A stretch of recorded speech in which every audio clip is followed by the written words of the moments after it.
Doesn't look a day older than 75. It's Botox. Botox, baby.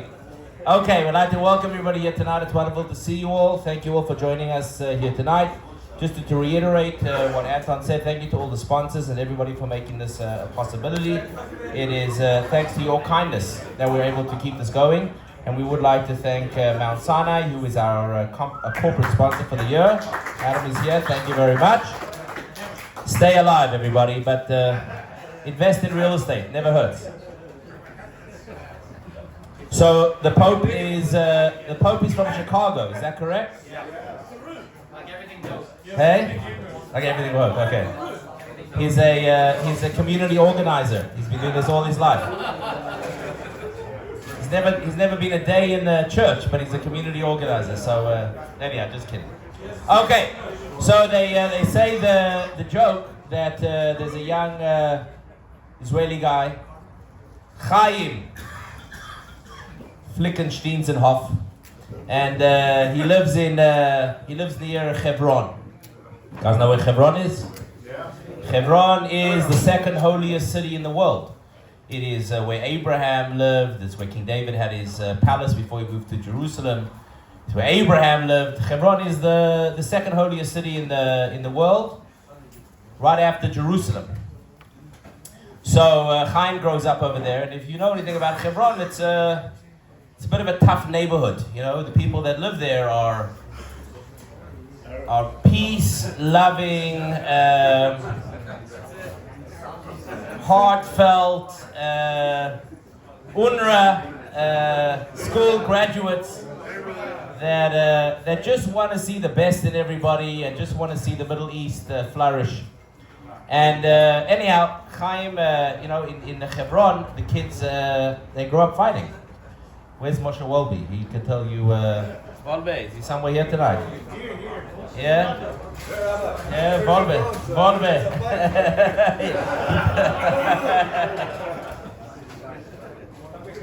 I'll tell you stories. When I was in Yeshiva, we went to Hebron for Shabbos. If you've been to Hebron, so Hebron, anybody here been to Hebron? Yes. Okay, this is good. Okay.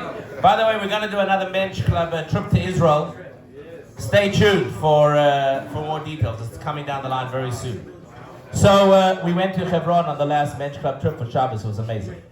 Anyhow, if you've been to Hebron, so there's the Marat HaMachpelah, which is the tomb of the patriarchs. And then if you drive up the road a little bit, it's Shchunat Avraham Avinu. It's the area where they call it where Avraham Avinu lives, because there's a special shul there named after Avraham Avinu. It's a whole story unto itself. And then if you go further up the road and you make a left, the road goes to the left and you come up to a Jewish neighborhood, which is where, these Jews live. It's very hard to explain Hebron and how Jews live, but they basically live in like tiny little enclaves and they're surrounded by Arabs. So when we were there, I went there for Shabbat when I was there as a bacher. So I was there in like 2002 or 2001, like before a lot of you guys were born. You know what I mean? Like when I was younger. So hey, yeah. So that was the Intifada was going on, and it was very tense times in Israel. Anyhow, we went there for Shabbos, and being in Hebron was pretty scary. There were snipers on the hills, and that's around about that time there was the famous story of the little girl, a little baby. I forgot her name right now, but she was killed. May God avenge her blood by a sniper. Like it wasn't a mistake, you know. And so just being there was like pretty scary. It was pretty intense. Anyhow, on Shabbos day, we went to go visit this one area. So you walk down the main road, and you're surrounded all around by Arabs everywhere. Anyhow, we went to the area. I forgot what it's called. It's where there's the big building, if anybody knows, around the corner over there. Anyhow, we're all like standing, there. We're like American, South African, whatever. I hope you all enjoyed the pap and the smash sauce. If you didn't, thank you, John Klein. He grew up in South Africa. We'd like to thank him for making the pap. So we were like foreigners, we're Western, we're non-Israelis, okay? We're not used to like stones throwing and guns being pulled out, and we're like, whatever. Anyhow, it's Shabbos day, and there's a point to the story, don't worry, we're going to get to it eventually. So, l'chaim, everybody, l'chaim. As I always like to say, before I speak, I'd like to share a few words. So this is the introduction before I start my speech. This is all coming to a joke, by the way. So we're heading towards a joke. I'm just trying to get the joke right in my mind because I don't remember the punchline. It's never ending. It's never ending. You know, there's no end. I'll tell you another story. When in overnight camp. So in overnight camp, when we go to a Chabad overnight camp, so in the mornings there's learning sessions. You learn. You don't go to camp just to have fun. You go to camp to learn, and then in the afternoons you have fun. So what they'd always say at the end of learning classes is, learning never ends. Learning never ends. Learning classes are now over, and we're going to lunch, right? So here also, you know, the raffle never ends, the speech never ends, things never end. They're all open-ended. That's why I'm in therapy, you know, everything's left open-ended. Anyhow, too much. Back to Hebron. So we're in this area, anyhow, and the next thing we know, there's a massive crowd of Arabs. I don't know how to explain it. Like the Arabs are at the bottom of the hill, and the Jewish area is just like up this hill. There's an army base right here to your left. And I don't know what happened, but the next thing, there must have been like 100 or 200, like, not so happy Ishmaelites, you know what I mean? Arabs at the bottom of the hill. And they're like throwing stones up the hill, and these Hebron kids have got these... Wadatka. Is that what's called, a wadatka? Jews. Yeah. Why is it called a wadatka? In wadatka, there's a milaze. Where's it from? Okay, so you're thinking of a slingshot, right? Okay, so let me tell you what these guys had. The rocks literally were this big. And they were swinging them, and you could hear like a helicopter taking off. The Jews are throwing rocks down the hills. The Arabs are throwing rocks up the hills. I'm like, dude, I hope I get out of here alive, you know, Shabbat, hopefully we'll make it to Havdalah. Anyhow, the police came up, it's another whole conversation. The police drive right past the Arabs and try and video the Israelis to arrest the Israelis. But anyhow, it's another sad story for another day. Anyhow, that's all an introduction, just to let you know a little bit about Hebron.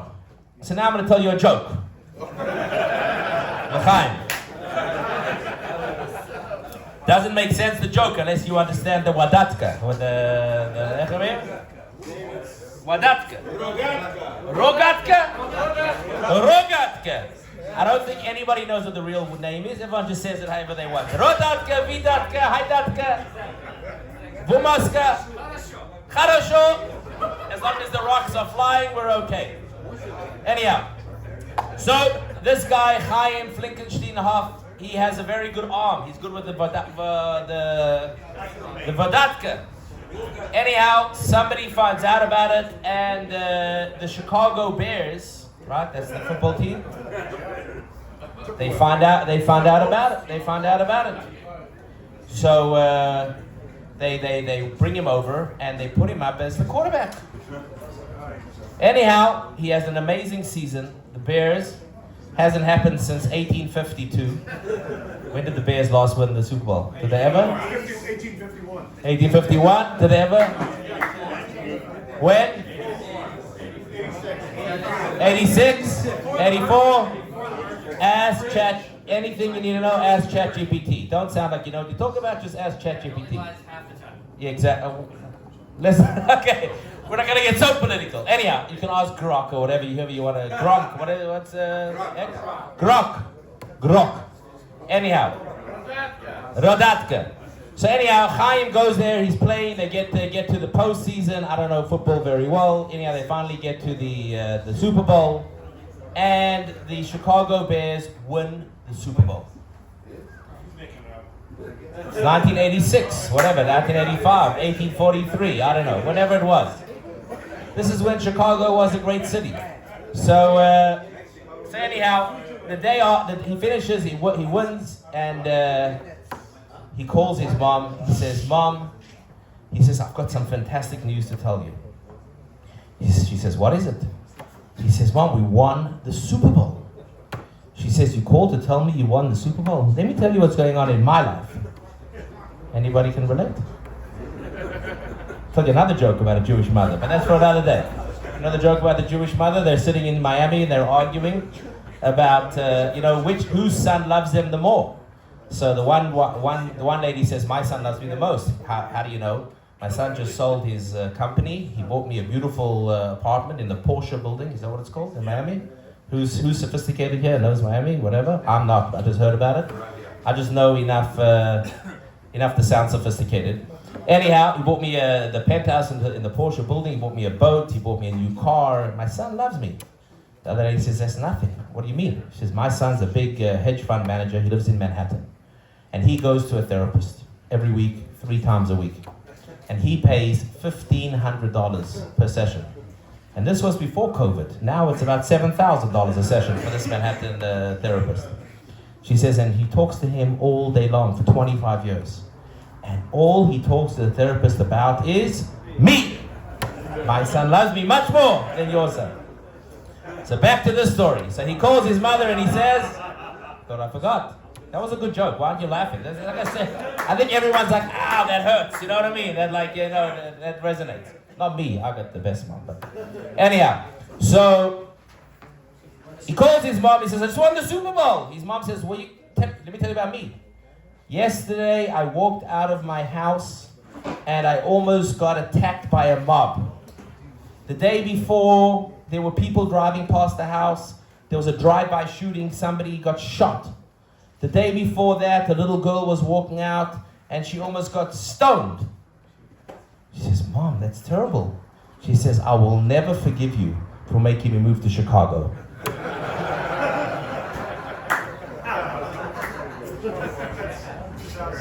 Fit? A little bit? Okay. Anyhow, that was a long introduction for a joke. So we now find ourselves in the Sefirat Haomer. We are now counting 49 days. The 50th day is going to be Shavuot. We count from the day after the Jewish people left Egypt. We left Egypt on Pesach. What date?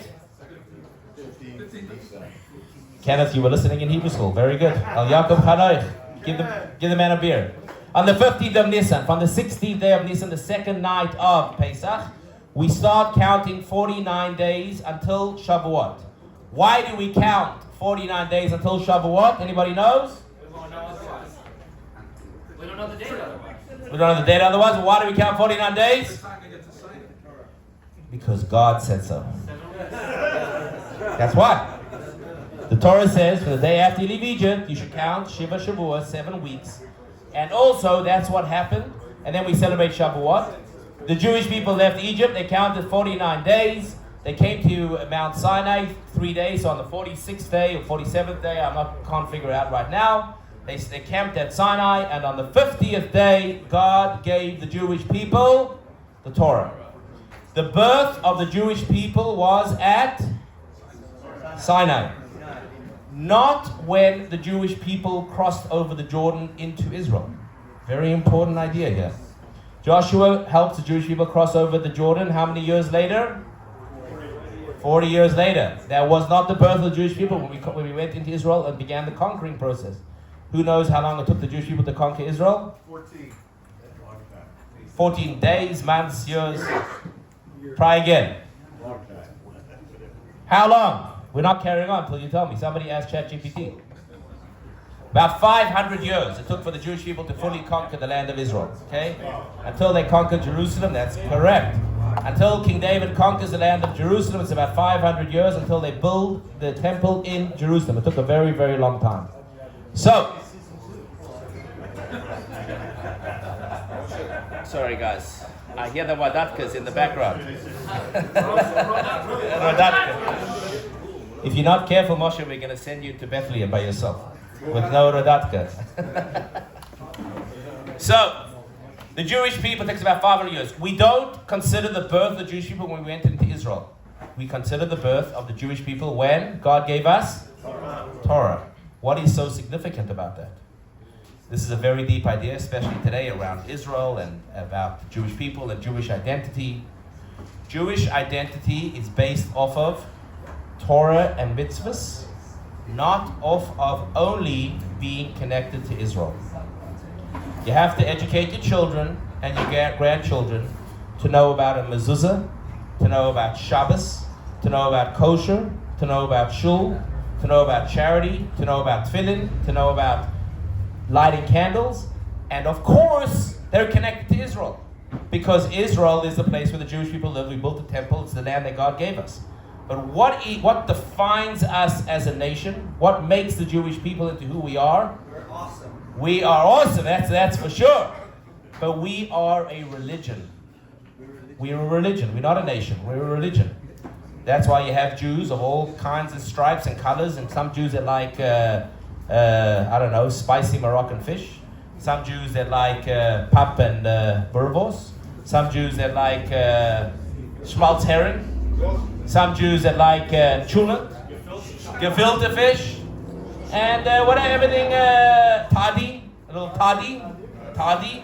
And there's Jews that like everything because we're not a culture and we're not a nation. We are a religion.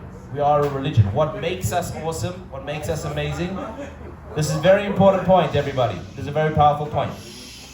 What makes us awesome is that we are attached to God. That is what makes the Jewish people awesome. When the Jewish people are attached to God through study of the Torah and doing of the mitzvahs, then we are infinite. There is no stopping the Jewish people because God runs the world. God is higher than nature. God is within nature. And God takes care of everything that happens in the world. When the Jewish people think that we are okay without God, and we are a nation amongst nations, and we are just the same as everybody else, that is a recipe for disaster. So the birth of the Jewish people happens at Mount Sinai. The land of Israel belongs to the Jewish people. Why? Because it's written in the Torah. In the Torah is the greatest document and the greatest proof of any truth that exists in this world is the Torah, is God's mandate to all of humanity, to the Jewish people, and by extension all of humanity.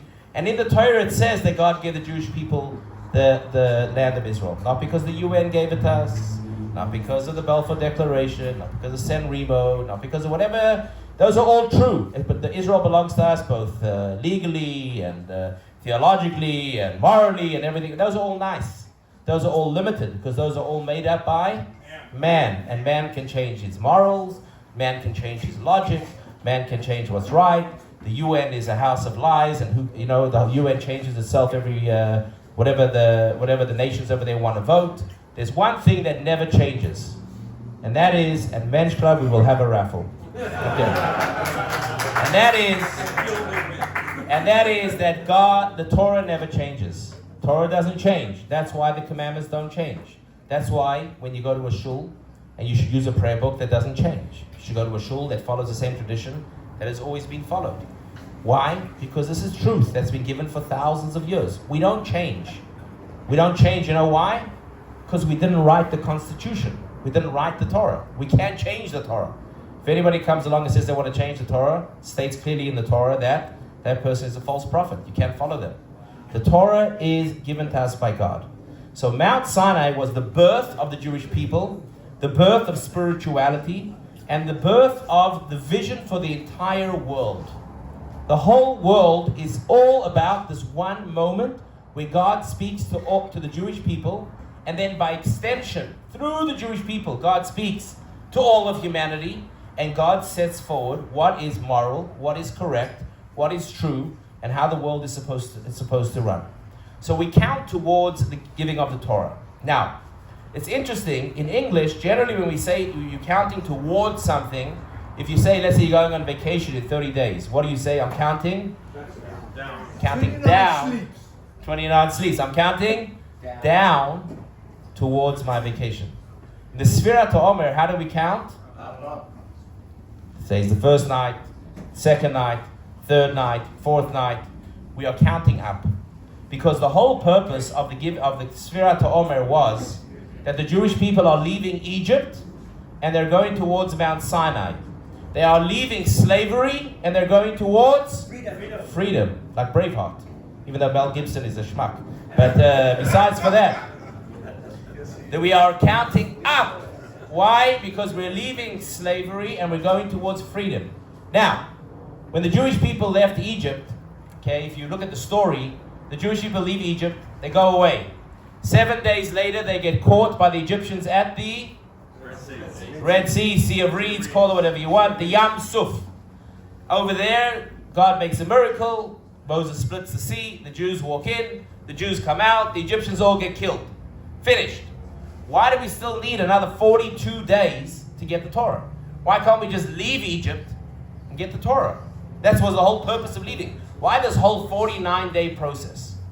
And the answer is because the Jewish people were in Egypt and they were in slavery, in body, but more importantly than in body, they were slaves in their minds.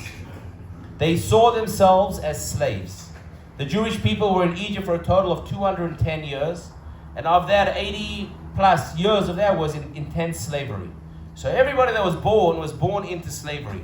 They were killing Jewish children. Life was really, really bad for the Jewish people. And these people did not understand the idea of freedom. What does it mean to be a free person? What does it mean to have free choice? What does it mean to connect to something higher than yourself?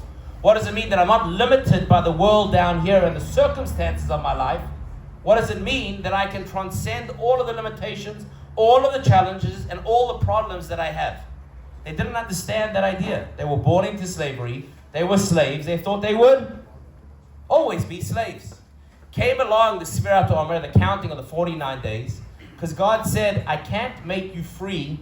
I can't give you the Torah, which is the ultimate freedom, unless you are free people in your own minds. Unless you believe that you are free, you are enslaved. A person can live in America, can live with complete freedom, and have all the opportunities in the world, and still blame their problems on everybody else. A person can have a nice life, be married, and have nice kids, and still blame all their problems on their parents, on their wife, on their kids, on their boss, on their surroundings, on their rabbi. Of course, the rabbi's at the top of the list. But we can live in freedom but not be free. And the reason is, and there are other people, by the way, the opposite. There were people that were in the, I hate bringing this up, but it brings across a point, the concentration camps, or the gulags, or there were Jews that had to live as undercover Jews in Spain. Or throughout Jewish history, there's no shortage of problematic times in the Jewish people. But they were free people. And what made them free was that they believed that they were connected to something higher, and they were not controlled by their surroundings, either by the Nazis or by the Russians, right? You can say the Russians, right? Or by the communists or whatever. Hamas doesn't control. But we should say Elachaim. Can I get a Elachaim? We should say Elachaim for the hostages. We're all sitting here eating. We're all eating lamb chops.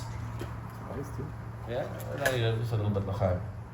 And I want everybody to raise your glass, because it says what happens at a Hasidic Verbringen can accomplish, even the highest angels can't accomplish. May God send a miracle, and may all of the hostages come home safe right now. L'chaim, l'chaim. So we're not slaves to Hamas. We have the ability to overcome Hamas and all of the challenges in the area. But anyhow, we'll say something very important. We went Hamas. We are not slaves. Many bad times for the Jewish people throughout history. They were not slaves. They were free in their minds. If you read Viktor Frankl's book, Man's Search for Meaning, anybody read the book?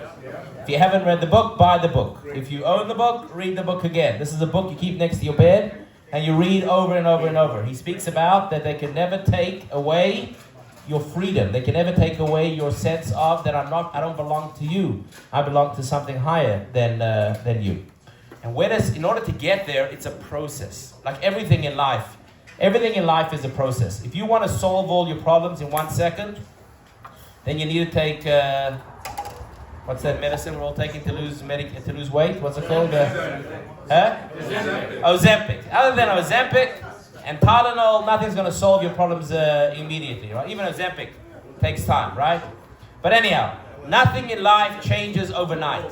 Everything in life is a process. Now, I know this sounds very simple, but I'd like to just dig into this idea for a moment. How many times in life are we upset with where we are, either financially, or, I know we're around men, but emotionally, or in our relationships, or in where we're holding in life, or in where we've accomplished, or we're holding spiritually, and we get very overwhelmed because we're not where we want to be. And the answer is, not the answer, but an idea to ponder, an idea to think about is, you can't change things overnight. Nothing in life changes too quick. If anything changes too quick, the quicker it comes, the quicker it goes. Everything in life is a process. The Sefirat Haomer is an idea of counting one day at a time. Every single night, we'll do the Arvit, we'll do Ma'ariv afterwards, and we'll count the Omer. Every single day, we count the next day, and we count it by the day, the 19th day, the 20th day, the 21st day. It's very laborious, you know. It's like one day at a time, and we're not going to get into all the details. But if you do the Sefirat Haomer, we count the different Sefirot, the different emotional aspects of the soul, and how they all exist within each other. It's a very slow, laborious process, and that is because change takes time. In order to leave slavery, you can't leave slavery immediately. In fact, it's a whole life's journey leaving slavery. Because every day we need to be a little bit better than who we were yesterday. So I want to just discuss for a few minutes different forms of slavery that we might find ourselves in. Right? Different areas of life where we might feel like I'm stuck here and this is my problem. I can't go ahead because this is where I'm holding in my life. This is what's holding me back. If you really stop and think about what's bothering you, so usually men, speak for myself, but however you want to define yourself.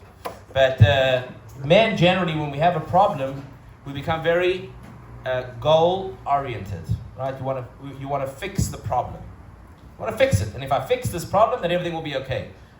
Problem is, if you ever fix the problem in your life, the minute you fix the problem, you find a bigger problem underneath that one, right? You finally clean something out, and you realize, oh, there's a bigger pile of dirt underneath over here. So one of the biggest challenges in life is failure. Right? This didn't work out in my life. That didn't work out in my life. I wish I would be here. I wish I would be there. You know, I'm not going to do it as well as Jackie Mason does it. But, Jackie Mason has a whole thing about real estate. He says, every Jew has a story about a building that they could have bought that today it's worth $100 million, right? And every Jew is like my idiotic brother-in-law, my sister-in-law, my uncle. They told me I should never have invested, the schmuck, I should never have listened to them. If I would have just followed what I thought, then everything would have been great, right? Everybody has a story of failure. You know what they say about real estate? I'm not even going to charge you for this advice, but I'll give it to you in any case. Real estate advice. The best time to buy a building is 30 years ago. The second best time to buy a building is today. Yeah, I won't charge you because you knew the word. But everybody has a story in their life about failure. And we all feel like the failures in our life hold us back. Everybody, if you really stop and think about what bothers you a lot, everybody's got a story about failure. So I was recently in South Africa, and I was at my brother's house, and I was talking to his mother-in-law. Wisdom come from the woman, we are told. And she told me a fascinating story. There was a group of South African ladies that wanted to hike Kilimanjaro. Anybody know where Kilimanjaro is? Where? Tanzania? Kenya. Where is it? Kenya? It's the tallest peak in Africa. And it's a grueling hike. I think it takes 10 days to get to the top of, or 7 days to get to the top and 3 days to get down. Another lesson in life, going up is always a lot harder than coming down. But anyhow, they trained a long time because you have to, first of all, train in order to be able to get up the mountain. Side joke. We always talk about pictures of those white people. They get to the top of Mount Everest, taking pictures, wearing their yellow puffy jackets or whatever they are, and they're so proud of themselves that they got to the top of Everest. They don't tell you that 10 Sherpas schlepped all their junk up the mountain. It was their 40th time to the top of Mount Kilimanjaro, And this doctor from Seattle is like, hey, look at me, I'm at the top of... Meanwhile, the Sherpa schlepped his toilet up for him while he was going up. But anyhow, they wanted to go up Kilimanjaro. So they prepared for a long time, they trained. It's a long process of training. And one of the ladies went up the trip, and on the last day of, before you summit, apparently you leave very, very early in the morning. You leave when it's basically dark. You leave like at 12 o'clock at night, and you start climbing up. And apparently it's like literally like climbing up a wall. Like it's literally like, not rock climbing, but it's like, it's seriously tough, steep terrain. And one of the ladies who had trained for many, many months, at a certain point, she couldn't go anymore. A lot of people start vomiting. Some people, their ears have issues going so high, you can't breathe. People get sick. It's a very grueling experience. Join us 2027 Men's Club trip to Mount Kilimanjaro. So anyhow, she on this last day, on the 7th day, when everyone's about to summit, she had to pull out. She failed. She didn't get to the top of Mount Kilimanjaro. Everybody else got up, everybody else came down, they all went down. She came back to South Africa and she was very, very upset, very overwhelmed, felt like a loser, felt like a failure. Everybody else had done it. She trained for this. She traveled to the middle of nowhere. She hiked this mountain. She slept in freezing cold accommodations, tents and whatever else. The Sherpas make fires for you, don't worry. But anyhow, she failed. And she came back and she felt like the biggest failure. And then she spent some time thinking about this. And she realized, she came to a deep idea. And the deep idea was that failure is part of the journey. She realized that it wasn't a failure. She went, she did her best, then she failed. Then she came home. She failed climbing the mountain. She didn't fail in life. She failed climbing the mountain. She came back down. She did a lot of introspection, and she realized that she learned a greater lesson from failing, that even though I failed, I can still carry on. Even though I failed, I still put my best foot forward. Even though I failed and things didn't work out, this was my journey in life. And she now travels around, and she gives a talk all about not accepting failure, but understanding that when failure happens, and it's out of your control, right? It's one thing if you quit. When failure happens, it's part of the journey of life. How often in life, or how often, do we become slaves to the failures in our life? So you tried one thing, it didn't work out, and then you say, it's not for me. That's not for me. Maybe you became a little observant, and then you saw a religious Jew do something wrong, and you're like, religion's not for me. Try to diet, like me.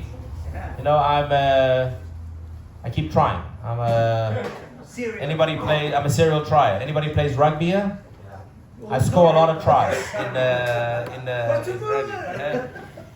But she realized it's a very deep idea, and that is that what you think is failure is only failure if you decide that's failure. In life, we go through many challenges, many experiences in life. And who decides if we failed or not? We decide, right? Some things are in your control, and a lot of things, most things are out of your control. So if it's out of your control and you fail, is that really failure? It's not failure. It's all part of the journey in order for you to become the best version of yourself. Hashem is leading you on every path of your life and every experience that you go through, because Hashem is helping and guiding you to bring out certain powers and certain potentials that you have that you can't reveal by yourself. You see, we all feel, or I won't say we all, there's a concept amongst human beings that we control the outcomes, that we control results, that we control whether we're going to be successful or not. And the truth is, if you study Kabala, and you study Hasidus, and you study the Shara Bitachon, which we study here every Shabbos morning, and you learn about these ideas, you do not control results. I know I've said this before 20 times, and I'll say it the 21st time. We don't control results. All we control is effort. Results, when they're good, you thank God. Results, when they're not good, you thank God. They're all part of the journey. So who decides if something's a failure or not? Who gets us stuck in failure? Ourselves. I decided that I failed, therefore I failed, therefore I can't move forward, therefore in this area of my life I will never be able to succeed. Whatever area that is of your life, whether it's parenting, relationships, financial, or whatever area, health, whatever area of your life, but it's not failure. If you put your best foot forward and it didn't work out, that was the journey. What's your job the next day? Wake up, put your best foot forward. That's all you can do. So that's one way of failure that we get, one way of slavery that we get stuck in our lives. Another way of failure is, this is a very common thing amongst people, is the feeling of I'm not enough. Feeling like even though you succeed, you feel like you still should do more. And you feel like if you just achieve a little bit more, then you'll be okay. There's another word we use, or another terminology you can use, called workaholism. People feel like they always have to constantly be working and constantly be achieving even more and more and more, because if I don't achieve, I'm not enough. And if I'm not as good as the guy next to me, or the person that I know, or somebody else, or what I believe I should be, then I'm a failure. But who decides on results? Again, Hashem decides on results. It's a very deep idea. It's really an idea that's not so novel, but it's very deep. To meditate on these ideas. What am I a slave to? What am I being held back by? What is not allowing me to count from night number 7 to night number 8? From night number 32 to night number 33? Where am I getting stuck in my life? What is causing me to be held back? So, what is the source of freedom in the world? Where is there freedom? Because really, if you think about it, we're trained that you have to do well in high school. And then when you do well in high school, you have to go to college. Chas v'shalom. But anyhow, I hope your kids are doing well in college. Make sure, if your kids are in college, Anton, make sure your kids are going to Chabad. That's the only saving grace of college. But we're told you have to go to college. Then you have to get a good job. Then you have to make a lot of money. You have to climb the corporate ladder, start your own business. Then you need to make a lot of money. Then you need to make a little bit more money. Then you need to have a good retirement plan. And then you need to buy a nice house, and etc. You do all these things. And then you get to the end of that road, and what do you feel? You feel great. I'm kidding. You feel empty. You feel empty.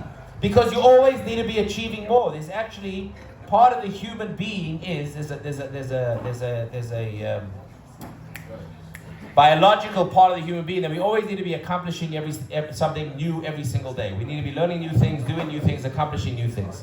But we're trained by society that when you drive down the freeway and you see the Polachek's sign, if you're going west, if you're going east, good luck. But if you're going west, the Polachek sign, or you're driving on the freeway, or you're driving somewhere and you see a beautiful watch, or a beautiful car, or a beautiful phone, and you think to yourself, if I would just get that, then I'll be happy. That's what we live in. We live in a consumer society, and we're told that if we just get something a little bit more, then I'll be happy. And we all buy into this idea. And therefore, we spend our whole lives trying to get more and get more and get more. So really, there's no way out of slavery. Because the more you have, the more you want. It says in the Gemara, it says, Mi sheyesh loi meya, he who has 100, roitze masayim, wants 200. He who has 200, wants 400. He who has 400 wants 1 Bitcoin. I'm kidding. Right? We never, Charlie, I hope you invested in me. If my uncle never told me not to invest in Bitcoin, I would be a billionaire today. So, what is the way out of slavery, everybody? And I want to share with you a very powerful idea. It says in Pirkei Avot, and this idea we're really going to conclude, at least the first in conclusion. So, it says in Pirkei Avot, it says, Ein ben chayrin, there is nobody who is free, Ella, only he who, anybody know the end of the Mishnah? Mi she'oisek b'Torah. Only somebody who is involved and is a slave and works hard in Torah. Now, the Jewish people are in Egypt. We're slaves to Pharaoh. Moses comes to Pharaoh and says, let my people go. Where do you want to go? Chavai. Where do you want to go? To the mountain. He says, what are you going to do on the mountain? We're going to serve God. So please explain to me, you're leaving one slavery and going to another slavery. Right? What's the difference? Here you're a slave to Pharaoh, and there you're a slave to God. Seems like the slavery is all around us. There's no way out. In fact, a lot of Jews feel this way, and it's very normal to feel this way. Shabbat controls my schedule. Kosher controls what I eat, right? The different times of the year and the holidays control what I can and can't do. On Sukkot, we have to eat in a hut outside the house. On Pesach, we can eat in the house, but we can't eat whatever we want. In South Africa, the chief rabbi used to say, one of my teachers used to say, the only good holiday is Shavuot. Most Jews miss out on it. Americans haven't heard about. They know about Halloween. We know about Cinco de Mayo. We know about all the holidays. Shavuot didn't make it on the calendar. Maybe people are lactose intolerant and they don't like cheesecake.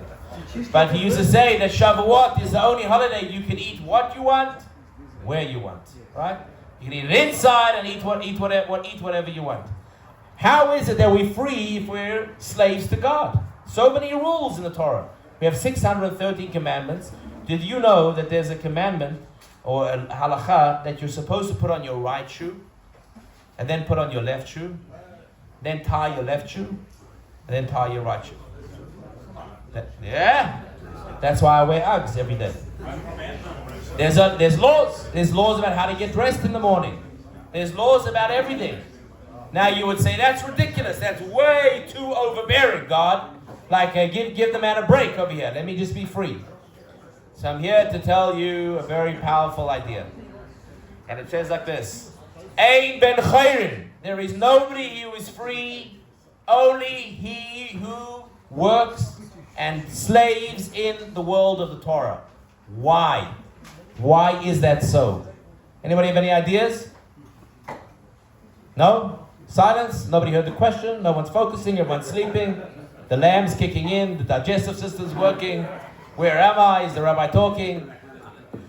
The answer is like this. Because in life, you are always going to be a slave. You have a choice. Either you are a slave to yourself and your desires and your inhibitions and what I want, and that is never ever going to be fulfilled because your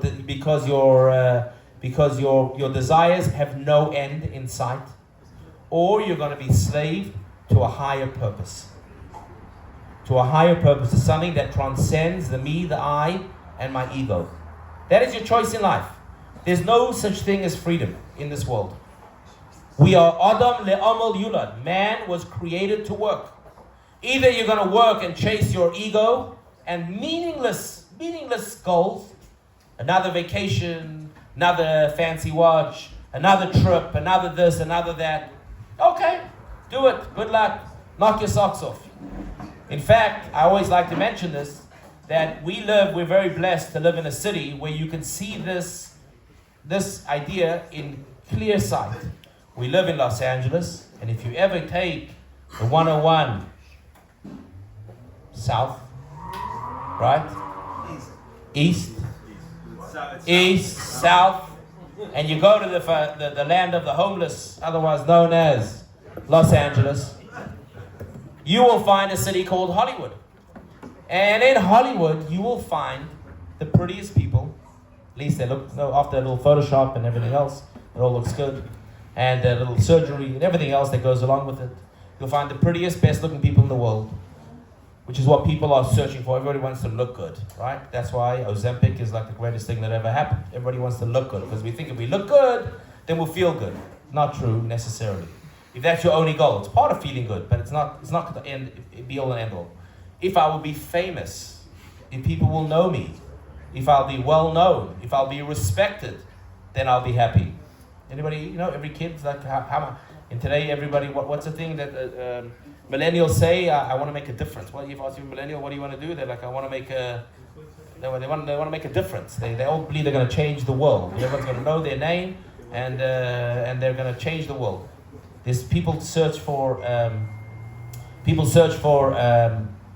fame, so looks, fame, and money.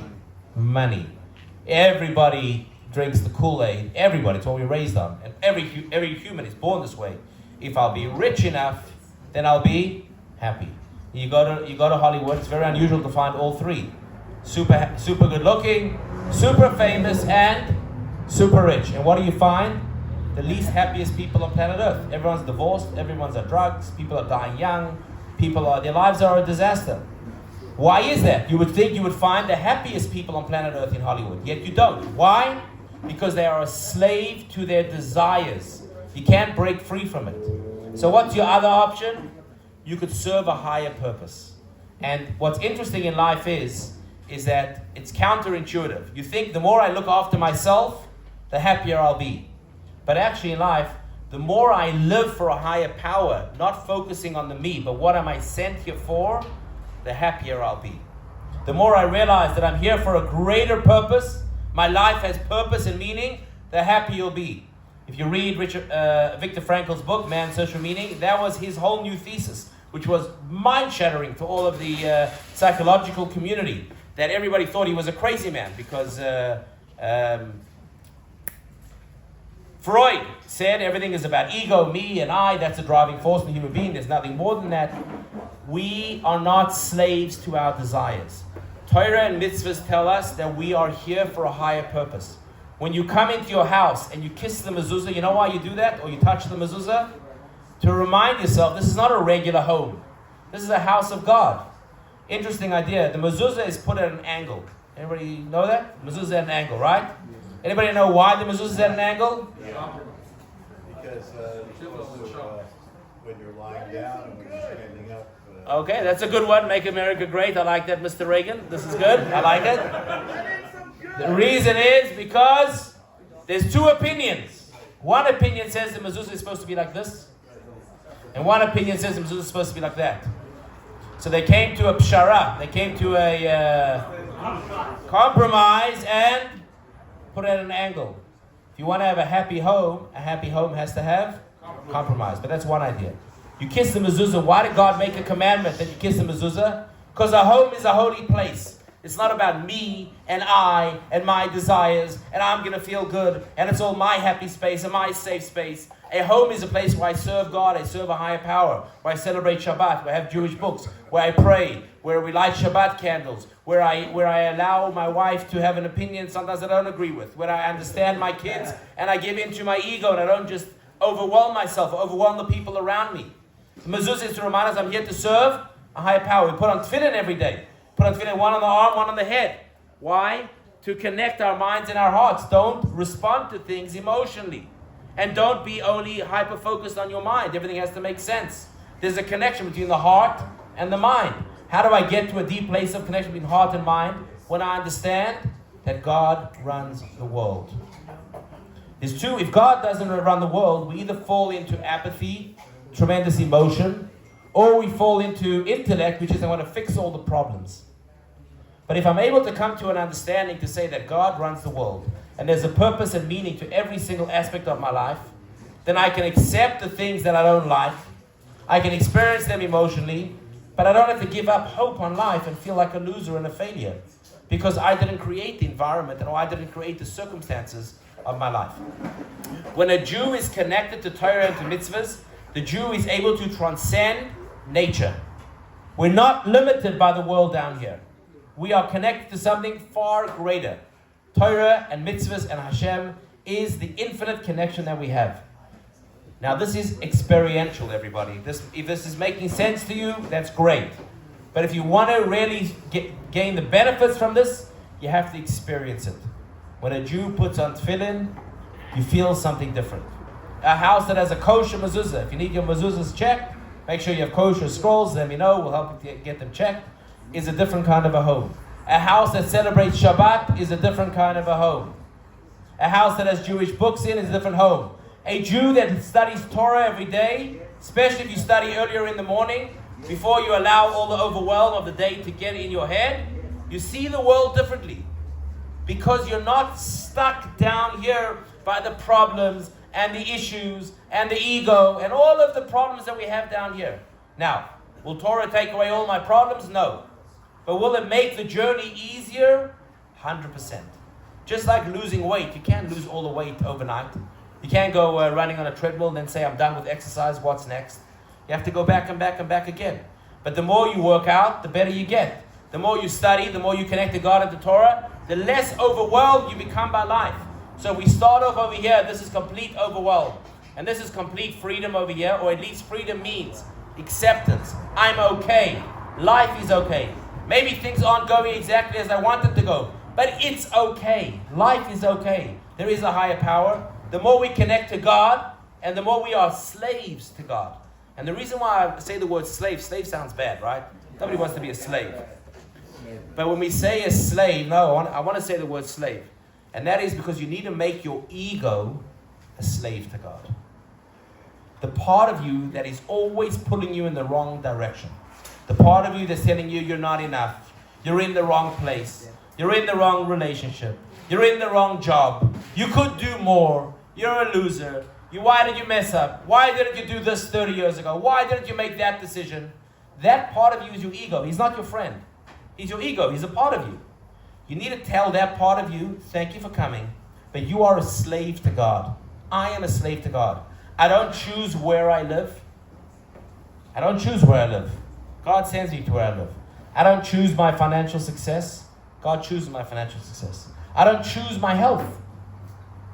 That's why I smoke. I'm kidding. I don't choose my health. God, you have to look after your health. God chooses our health. We don't choose, in fact, you don't even really choose who you marry. It's all preordained. A lot of these things are preordained. How you're going to work on it and how you're going to go through all these things. Your children, you have no control over the children that God gives you. Your children are given to you as a gift by God. And you don't control what kind of child is going to come out. And then you beat yourself up all day because you wish your kids turned out the cookie cutter kind of kid that you wished you kind of hoped for because your neighbor or your brother-in-law or your nephew or whatever's got the perfect kid. What the perfect kid looks like, I don't even know, because usually under the perfect kid there's a lot of trouble brewing. You don't control those things. So when your ego says to you, I control these things, and you're a loser for not having success in these areas of your life, you say to your ego, you say to that mean voice inside of your head, you are a slave to Hashem. I am a slave to Hashem. A slave means the slave wakes up in the morning, the master goes, go here, go work here, do this, carry that. The slave doesn't go, well, you know what, this is before American, all those rules that are in the offices, what are they called? Code of conducts and whatever else, you can't tell anybody how to lift a pencil or how to answer a phone or whatever. The slave had no choice. He did whatever God wanted. Whatever the master wanted, he had no choice. Slave didn't wake up and say to his boss, a good Jewish slave would say, if his master said, pick up that rock, he'd say, listen here, I got to tell you, my back is not so good, my hips, my zayda, also had arthritis in his right knee, rocks are not for me. You know the joke about the son-in-law? Got a good joke about the son-in-law, and then we'll conclude. A guy met, trying to think of a rich guy. I was going to say Elon Musk, but Warren Buffett. No, but he doesn't have a real business. He just invests. Who's got a real Elon Musk? Okay? They also have real businesses. Anyhow, there's a Jew that has a real business, right? He's got a manufacturing plant in Make America Great Again. Coming back to a state near you. Anyhow, he's got a manufacturing plant. And his daughter gets married, and he brings his son-in-law into the business. And he tells his son-in-law, his only daughter, he tells him, listen, I'm making you a 50-50 partner. I love you. I love my daughter. You're going to work here. It's going to be amazing. He says to the son-in-law, he says, listen, you'll start today in the accounts department. He says, okay. Goes to the accounts department. They start showing him Excel files and, all the data. Comes back half an hour later. He says to his father-in-law, he says, listen, numbers are not for me. I'm getting a headache. I can't look at these Excel files. It's not for me. So okay, you'll go to where we keep the products, stock room. You'll keep stock. He goes to the stock room. Half an hour later, he comes back. He says, listen, so many boxes, so many people, so many things. I can't deal with the stock room. Father-in-law's getting a little irritated over here. He's giving this guy an amazing opportunity, made him a partner. He's complaining all day long.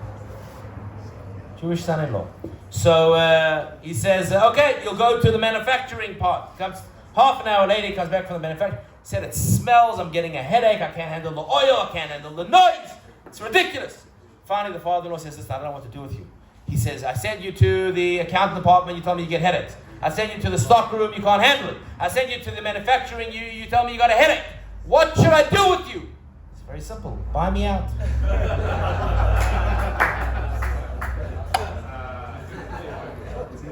So, you understand? Shekaya! So, in conclusion now, everybody, what is the only way out of slavery? The only way out of slavery is realizing what we were created for.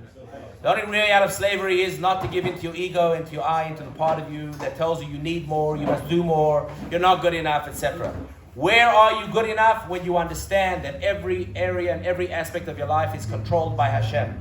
Hashem has put you where you need to be, when you need to be there. Who controls the health? Hashem. Who controls the finances? Hashem. Who controls every area of your life? Hashem. When we say to be a slave to God, what we say is, we let go of the steering wheel and we understand that I am not driving the car, Hashem is driving the car. How do I remind my ego every day that I'm not driving the car? I put on tefillin. Even though my ego doesn't feel like putting on tefillin, it feels a little lazy. But it feels like, what's the point of this? I tell my ego, I'm not listening to you, I serve a higher power. And on my doors of my house, I put a mezuzah. And when I get up in the morning, I thank God, I say Modeh for everything that I have. And on Saturday, I don't work. Why? I can make more money. Because I say to my ego, I don't serve you, I serve a higher power.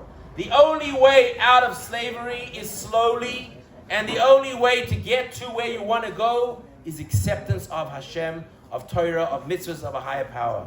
May Hashem grant us all the wisdom to understand that we are here to serve a higher power, to understand the tremendous power that we all have. The Rebbe spoke about the neshama in every one of us. You are not limited. You're not a loser. You're not a bad Jew. Every mitzvah you do is infinite. When you put on tefillin, it's infinite. When you celebrate Shabbos, it's infinite. If you put on mezuzah in your house, it's infinite. Don't say to yourself, oh, I'm not so religious. What's the point of putting on tefillin? Oh, one mezuzah in my house. Who cares? Oh, what's the point of celebrating Shabbat? I'm not going to do it for the next 3 months. Don't listen to the ego voice inside of you. Do the one mitzvah. And when you start to do the one mitzvah, the Mishnah says, mitzvah, geireres mitzvah. A good deed leads to another deed. Good deed. When we merit the ultimate times of goodness and kindness in the world, there'll be peace in Eretz Yisrael. The Jewish people will live in harmony. There'll be no more suffering and no more pain. When Mashiach now, may we all say, Amen. L'chaim, l'chaim.